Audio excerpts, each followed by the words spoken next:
আমার বাসা ভাড়ার টাকা কোত্থেকে আসবে, আমার আমার ডাক্তার দেখানোর টাকা কোত্থেকে আসবে, আমার যাতায়াতের টাকা কোত্থেকে আসবে, আমার মা বাবাকে ওষুধ কেনানোর টাকা কোত্থেকে আসবে। তো এইটাকে বলা হচ্ছে ইনফ্লেশন, যে আমার আয়ের সাথে আমার গরিব মানুষের যে উপার্জন, আমার মধ্যবিত্তের যে উপার্জন, তার সাথে আমার ব্যয়ের কোনো সামঞ্জস্য নাই। এই জন্য আপনারা দেখেছেন যে বিবিসি, যেটা বিবিএস বাংলাদেশের যেটা পরিসংখ্যান ব্যুরো আছে, তারা একটা খানা জরিপ করেছে, যেটা তারা ধারাবাহিকভাবে তাদের গবেষণার প্রতিবেদন দিয়েছে। এটা একটা সরকারি প্রতিষ্ঠান এবং তারা প্রচুর ডেটা ম্যানিপুলেট করে সরকারের পক্ষে।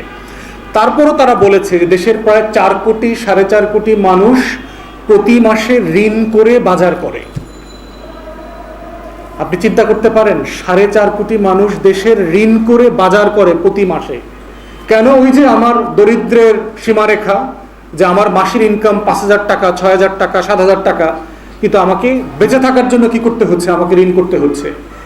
দ্বিতীয় আর একটা জিনিস যেটা বের হয়ে আসে, সেটা হচ্ছে যাদের সেভিংস ছিল, গরিব মানুষরাও দেখবেন যে 500 টাকার একটা এফডিআর করে। রিক্সাওয়ালারা, বস্তিতে থাকেন, ম্যানুয়াল লেবার করেন, কাজের বুয়ার কাজ করেন, দারোয়ানের কাজ করেন, এমন মানুষগুলো দেখবেন যে আপনার একটা এফডিআর করতো। আমরা ব্যাংকের জরিপগুলোতে দেখলাম ইনক্রিজিংলি ছোট উপার্জনের এফডিআর গুলো মানুষ ভেঙে ফেলছে, কারণ তারা বাজার করতে পারছে না। তো এইটাকে অর্থনীতির ভাষায় বলছে যে আনপ্রেসিডেন্টেড আনকন্ট্রোল ইনফ্লেশন। মানে এটা সংখ্যা, সরকারি সংখ্যা 9-10% বলছে, কিন্তু এটা আমাদের কমন সেন্স বলছে এটা প্রতি মাসে 15 থেকে 20% হবে। কোনো কোনো ক্ষেত্রে এটা 40% ছাড়িয়ে যাচ্ছে। এবং আমরা জনগণকে বলছি যে আপনারা শুধু কমন সেন্স দিয়ে খাটায় বলবেন যে আলু গত ডিসেম্বরে, গত এপ্রিলে, গত মে মাসে আপনারা কত টাকায় কিনেছেন, আজকে কত টাকায় কিনছেন। ব্রয়লার মুরগিটা গত বছর কয় টাকায় কিনেছেন, আজকে কত টাকায় কিনছেন। ডিমটা গত বছর কত টাকায় কিনেছেন, আজকে কত টাকায় কিনছেন। তাহলে আপনি বুঝতে পারবেন যে অভাব অনটন এই দেশের মধ্যবিত্ত নিম্নবিত্তকে কিভাবে ঝেঁকে বসেছে। এবং আমাদের হিসাবে ন্যূনতম 80 থেকে 85% মানুষ এই দেশে দারিদ্র সীমার নিচে বাস করে। তারা গরিব মানুষ, তারা কেউ সচ্ছল না। আমি এর আগে বলেছি যে দারিদ্রতার অনেকগুলো মাধ্যম আছে, শুধুমাত্র ডাল ভাত খাওয়াটাই স্বাচ্ছন্দ্য না।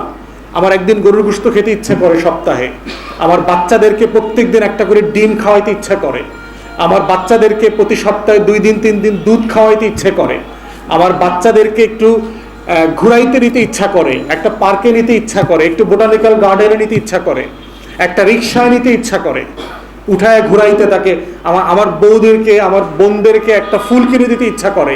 এই ইচ্ছাগুলো যখন আমরা পূরণ করতে পারি না, এটাও একটা অভাব, একটা দারিদ্রতা, এবং এর জন্য আওয়ামী লীগ দায়ী। অতএব এই হাই ইনফ্লেশনটাকে বুঝতে হবে যে প্র্যাকটিক্যালি বাংলাদেশের সমাজ গত 15 বছরে কিভাবে অভাবেই পরিণত হয়েছে। তাহলে এখন বলতে পারেন যে আমাদের যে জিডিপির গ্রোথ, আমাদের অর্থনীতির সাইজ, হ্যাঁ, বেনজির আহমেদের মতো লোকের সংখ্যা তো বেড়েছে, আমাদের দরবেশ বাবার মতো লোকের সংখ্যা তো বেড়েছে।